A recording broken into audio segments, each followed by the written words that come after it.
Mi madre dijo, eres mi error más grande, aprende de tu hermano, él sí es exitoso. Solté una carcajada y dije, entonces que tu hijo favorito te pague tus cuentas.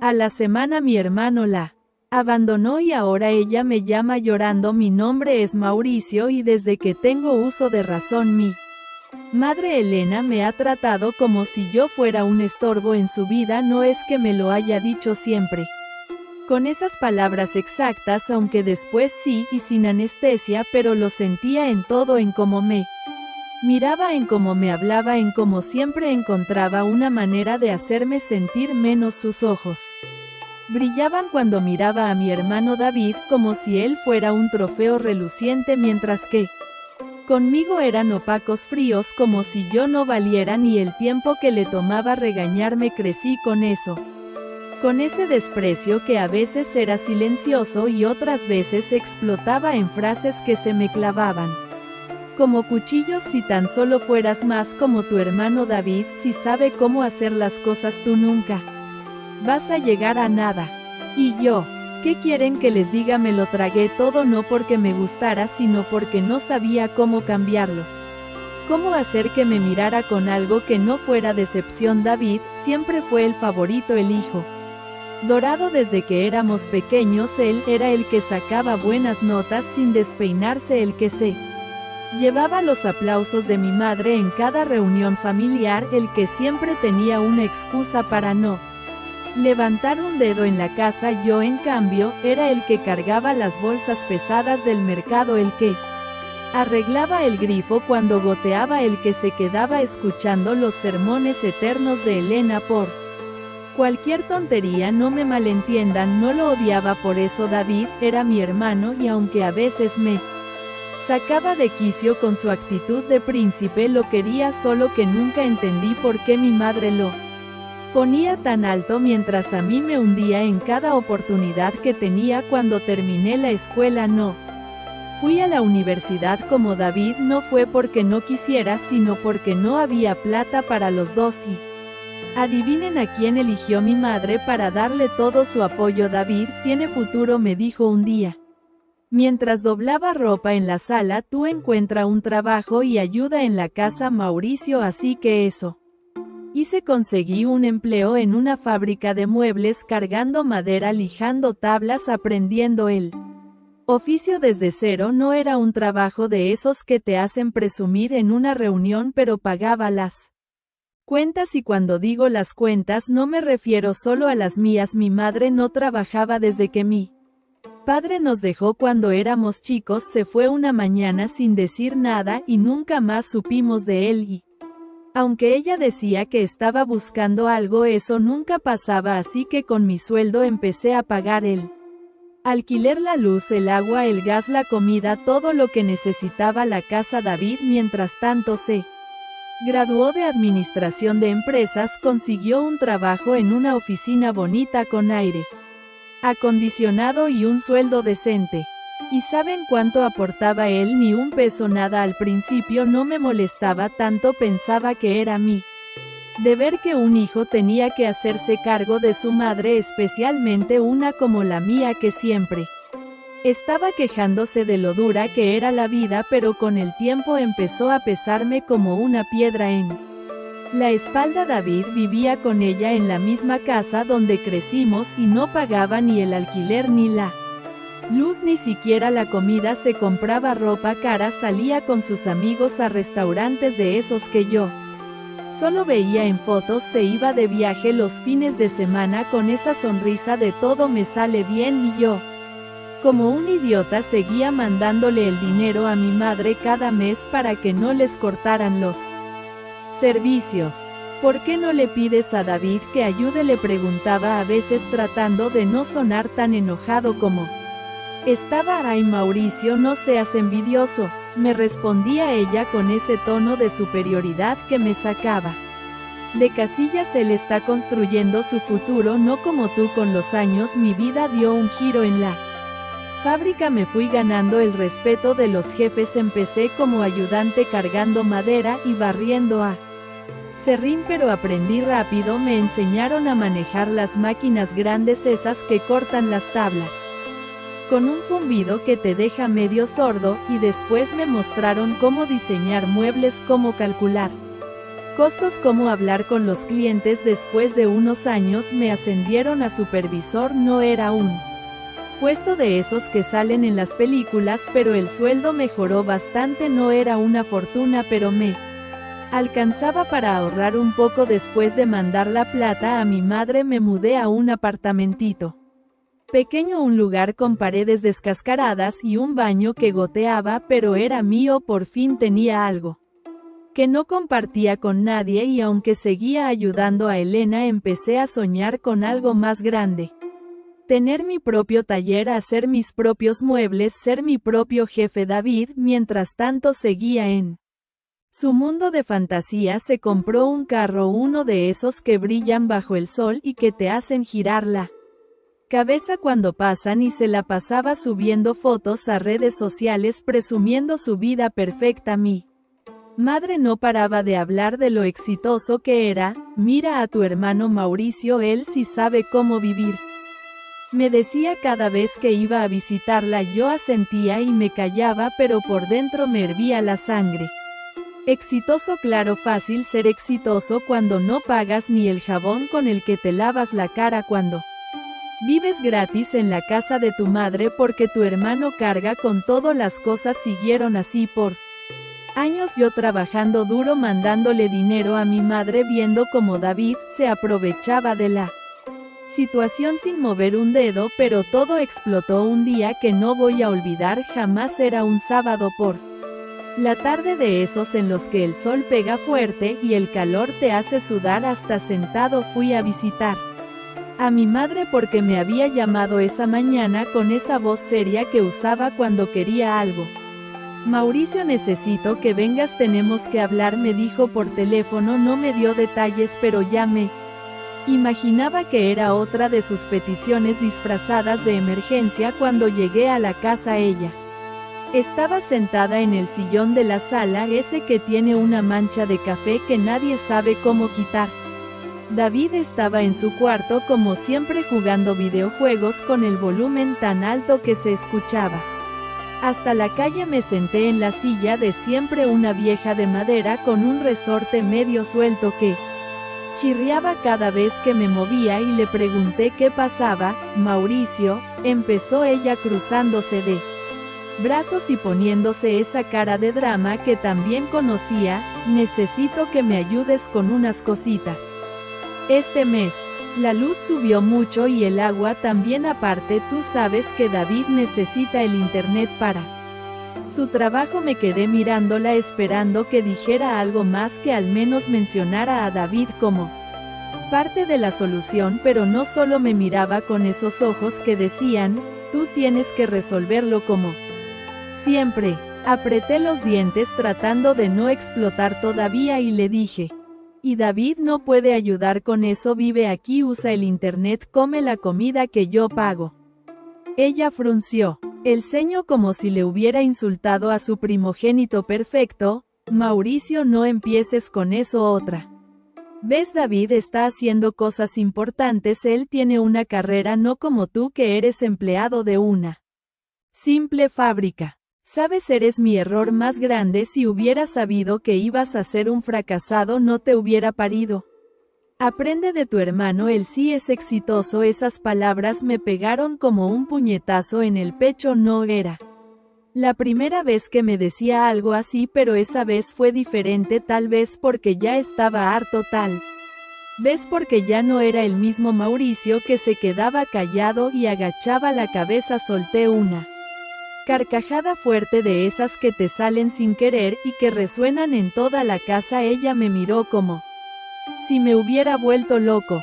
¿De qué te ríes?, me dijo con la voz temblando de indignación. Me levanté de la silla todavía riéndome y la miré directo a los ojos. Entonces, que tu hijo favorito te pague tus cuentas, mamá. Si David es tan exitoso, que él se encargue de ti. Yo ya terminé con esto. No esperé a que respondiera, agarré mi chamarra del respaldo de la silla me la puse mientras ella balbuceaba algo que no alcancé a entender y me fui. Dejé la puerta abierta detrás de mí como un punto final que no necesitaba explicaciones. Anoche no dormí mucho, me quedé mirando el techo de mi apartamento con el ventilador zumbando en el fondo pensando en todo lo que había pasado. Estaba furioso, pero también sentía un alivio que no esperaba. Por primera vez en años había dicho lo que llevaba guardado desde que era un niño. Pensé que mi madre se iba a enojar y me iba a mandar al que me iba a decir que no volviera nunca, pero no me imaginé lo que pasó después. Una semana después mi teléfono sonó, era un martes por la noche y yo estaba en mi apartamento comiendo una sopa instantánea porque no tenía ganas de cocinar nada más. Miré la pantalla y vi su nombre, mamá. Dudé un segundo antes de contestar pensando que iba a ser una de sus típicas llamadas para pedirme plata o para quejarse de algo, pero cuando contesté no era la voz firme y mandona de siempre. Estaba llorando. Mauricio, me dijo entre sollozos. David se fue, me dejó sola, dijo que ya no iba a seguir aquí, que necesitaba su espacio. No sé qué hacer, no tengo nada, las cuentas están vencidas.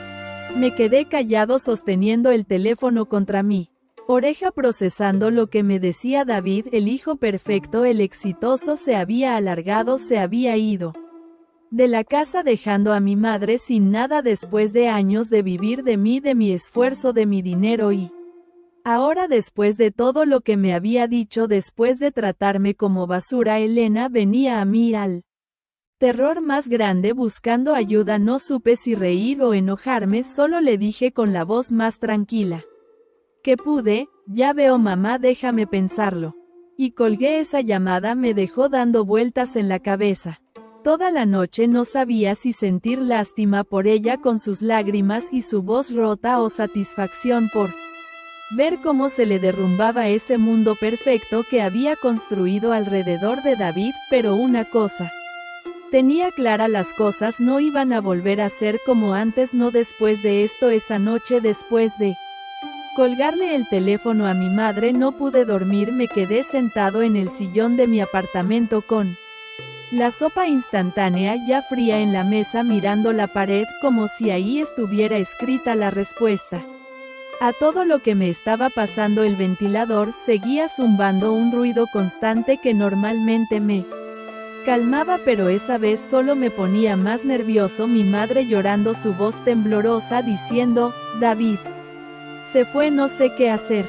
Se repetía en mi cabeza como un disco rayado. Y yo, ¿qué quieren que les diga? No sabía qué sentir, pena, rabia, alegría, todo se mezclaba en un nudo que me apretaba el pecho y no me dejaba respirar bien. Apagué la luz y me tiré en la cama, pero el sueño no llegaba. Cerraba los ojos y veía a mi madre sentada en ese sillón viejo con la cara llena de lágrimas y a David con su sonrisa de yo no hice nada malo, agarrando sus maletas y él largándose sin mirar atrás. Me imaginaba la escena, aunque no la había visto, él diciéndole a Elena que necesitaba su espacio, ella suplicándole que no se fuera y él ignorándola como siempre había ignorado todo lo que no le convenía. Y luego, cuando se quedó sola con las facturas amontonándose en la mesa, me llamó a mí el que siempre había sido su error más grande. Qué ironía.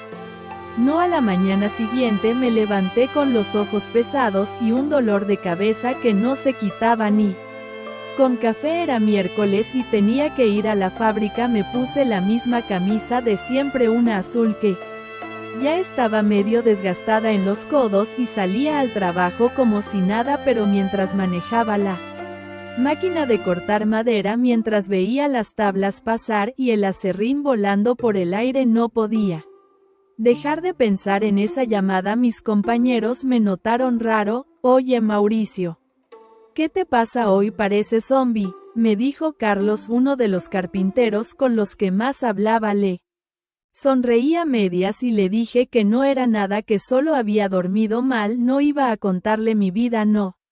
Era de esos que andan desahogándose con cualquiera, pero la verdad es que necesitaba sacarlo de Alguna manera a la hora del almuerzo pensé en llamar a mamá, pero ¿qué le iba a decir? Tranquila mamá, yo te salvo como siempre, o tal vez que se joda, resuelve sola. No tenía claro qué quería hacer y eso me estaba volviendo loco. Siempre había sido el que arreglaba todo, el que ponía el hombro para que ella se apoyara aunque después me lo pisoteara, pero esa vez era diferente. Esa vez por primera vez sentía que no le debía nada. Ella me estuvo llamando una semana entera, pero yo no le contesté. No sabía qué hacer todavía hasta que decidí ir a la casa de mi madre. No le avisé que iba, no quería darle tiempo de preparar uno de sus discursos. Cuando llegué, toqué la puerta y esperé. Tardó en abrir y cuando lo hizo me quedé helado. Estaba despeinada con los ojos rojos de tanto llorar y la casa detrás de ella estaba oscura como si no hubiera prendido las luces en días. Mauricio, dijo con la voz quebrada, gracias a Dios que viniste. Me quedé parado en la entrada sin pasar todavía. Vine a hablar mamá, le dije, serio, pero no te prometo nada. Ella asintió como si no tuviera fuerzas para discutir y me hizo pasar. La sala olía a humedad y en la mesa había un montón de sobres blancos, las facturas vencidas. Supuse. Me senté en la silla de siempre, la del resorte suelto, y ella se sentó en el sillón mirándome con esos ojos que pedían ayuda sin decirlo, y entonces empezó a hablar. Me equivoqué, Mauricio, dijo con las manos temblando en su regazo. Nunca debí decirte esas cosas. David se fue, me dejó sola y yo no sé qué hacer. Siempre pensé que él iba a estar conmigo, que él era el fuerte, pero eras tú, siempre fuiste tú. Escucharla decir eso fue como un balde de agua fría. Una parte de mí quería creerle, quería pensar que por fin se había dado cuenta de algo, pero otra parte, la que todavía recordaba cada palabra y diente, cada desprecio, no podía confiar tan fácil. La miré tratando de encontrar algo en su cara que me dijera si era sincera o si solo estaba actuando para que yo la rescatara otra vez.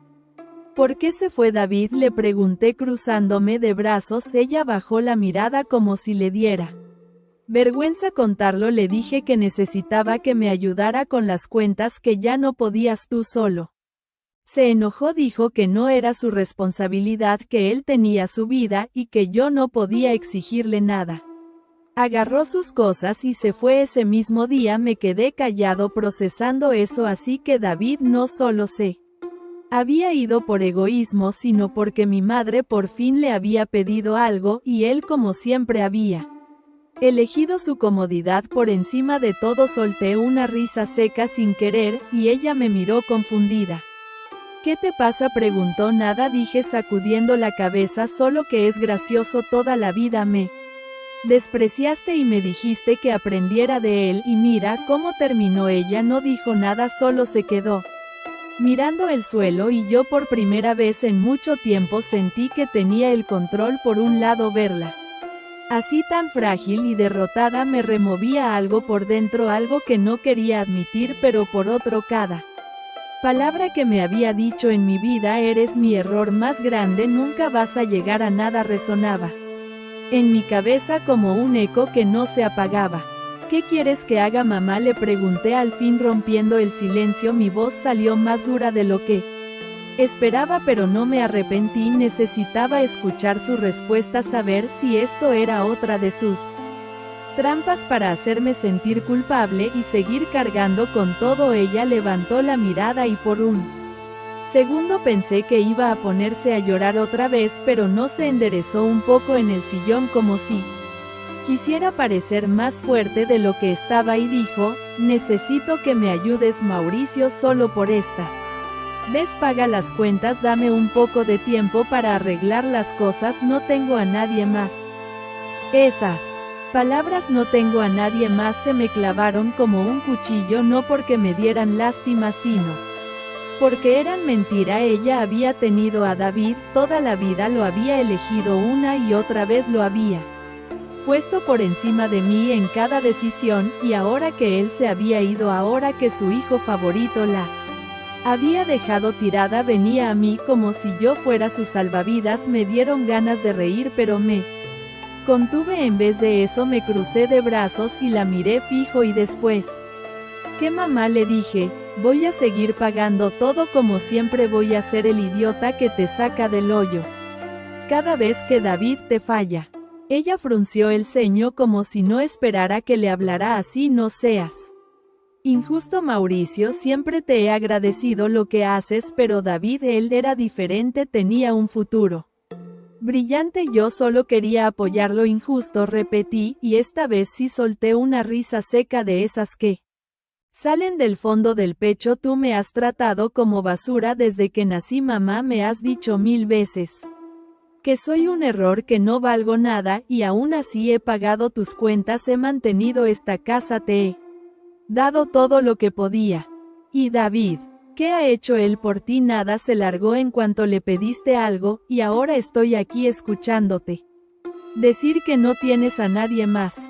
¿De verdad crees que voy a seguir con esto? Ella se quedó callada mirándome con esos ojos que ahora parecían más pequeños, más hundidos. No dijo nada por un rato y el silencio entre nosotros se volvió tan pesado que casi podía tocarlo. Finalmente habló con la voz más baja que antes. Sé que no he sido la mejor madre contigo, Mauricio, lo sé, pero soy tu madre y estoy pidiéndote ayuda.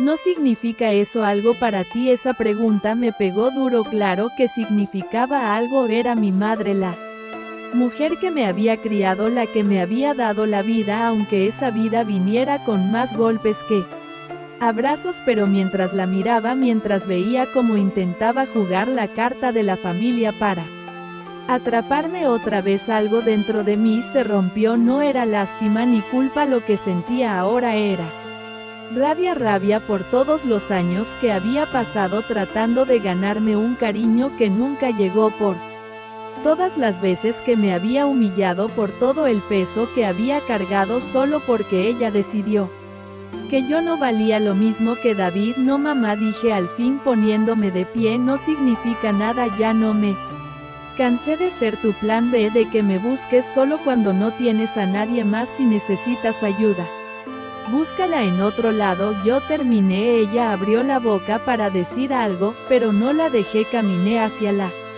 puerta. Mauricio, espera, la escuché decir con la voz quebrada otra vez, por favor no me dejes así. Pero no me di la vuelta, abrí la puerta, salía al aire fresco de la tarde, y la cerré detrás de mí sin mirar atrás. Manejé hasta mi apartamento con el corazón latiéndome fuerte como si acabara de correr una maratón. Cuando llegué me tiré en el sillón, y me quedé mirando el techo, respirando hondo para calmarme. No sabía si había hecho lo correcto, pero por primera vez en mucho tiempo sentía que había elegido por mí, no por ella, y eso, aunque doliera, me hacía sentir libre. Los días siguientes fueron raros. Mi madre me llamó unas cuantas veces más, dejó mensajes que no escuché, pero yo no contesté. Me metí de lleno en el trabajo, en la rutina de la fábrica, en las máquinas y el aserrín y los pedidos que teníamos que sacar. Mis compañeros notaron que estaba más callado de lo normal, pero no preguntaron mucho y yo lo agradecí. No quería hablar de esto con nadie, no, todavía era algo que tenía que procesar. Solo una semana después me enteré por una vecina de mi madre, una señora chismosa que siempre estaba pendiente de todo, que las cosas se habían puesto feas en la casa. Me crucé con ella en el mercado un sábado por la mañana mientras compraba unas cosas para mi apartamento. «Ay, Mauricio», me dijo con esa voz que usaba para dar noticias dramáticas, «qué pena lo de tu mamá. Dicen que le cortaron la luz hace días y que el dueño de la casa la está amenazando con echarla si no paga el alquiler. Qué tristeza». No me quedé mirándola con una bolsa de papas en la mano, y asentí sin decir mucho. «Sí, qué pena», dije y seguí caminando. No le conté nada, no le dije que yo había decidido no ayudarla, que esa pena era el resultado de años de desprecio que al final se le habían devuelto. Pero mientras me alejaba sentí un Nudo en el estómago no era culpa, o al menos eso me decía a mí mismo, era la certeza de que esto no tenía vuelta atrás. Pasaron las semanas y las noticias seguían llegando aunque yo no las buscaba. La misma vecina que parecía tener un radar para los problemas de los demás me llamó un día para contarme que a mi madre le habían cortado el agua también y que el dueño de la casa ya no estaba amenazando, había puesto una demanda para desalojarla. Está desesperada, Mauricio, me dijo por teléfono con ese tono que mezcla lástima y curiosidad. ¿No vas a hacer nada? Le dije que no, que ella tenía que resolver sus cosas, y colgué antes de que empezara a insistir. En el fondo sabía lo que venía. La casa donde crecimos no era nuestra, mi madre la rentaba desde que mi padre se fue y, aunque siempre había pagado el alquiler con mi dinero, ahora no tenía, como sin luz, sin agua, sin nadie que la ayudara. Era cuestión de tiempo para que la echaran, y una parte de mí, la más fría, la que todavía recordaba cada palabra y diente, pensaba que se lo merecía, pero otra parte, la que todavía tenía un pedacito de hijo dentro, se sentía rara, como si estuviera viendo un accidente en cámara lenta y no pudiera hacer nada para detenerlo. El día que pasó lo inevitable, me enteré por la misma vecina chismosa: Mauricio, tu mamá está en la calle, la desalojaron, hoy no sé dónde está, pero pensé que debía saberlo. Leí el mensaje 3 veces sentado en mi apartamento con una taza de café en la mano y no contesté. No sabía qué decir. Gracias por avisar, no es mi problema. Al final dejé el celular en la mesa y me quedé mirando por la ventana, viendo cómo el sol se ponía y el cielo se volvía naranja. Esa noche no dormí bien, soñé con mi madre con su cara llena de lágrimas, parada en la calle con unas bolsas de plástico donde había metido lo poco que pudo sacar de la casa. En el sueño me miraba y me decía, esto es tu culpa. Y yo me despertaba sudando, con el corazón acelerado, pero cuando abrí los ojos y vi mi apartamento, mi espacio, mi vida que por fin estaba construyendo para mí, me tranquilicé. No era mi culpa, era la suya. Ella había elegido a David, había elegido despreciarme, había elegido vivir de mí sin darme nada a cambio, y ahora las consecuencias eran suyas también. No sé qué pasó con ella después de eso, no la busqué, no pregunté, no quise saber. Algunos dicen que se fue a vivir con una amiga, otros que anda pidiendo ayuda en la calle. No me importa. Por primera vez en mi vida me siento libre de ese peso que cargué tantos años. En la fábrica me ofrecieron otro ascenso y estoy ahorrando para abrir mi propio taller. David no ha vuelto a aparecer y no espero que lo haga. Y yo, Mauricio, el error más grande. Estoy empezando a vivir mi vida, una que no le debo a nadie. Suscríbete para más historias diarias. M.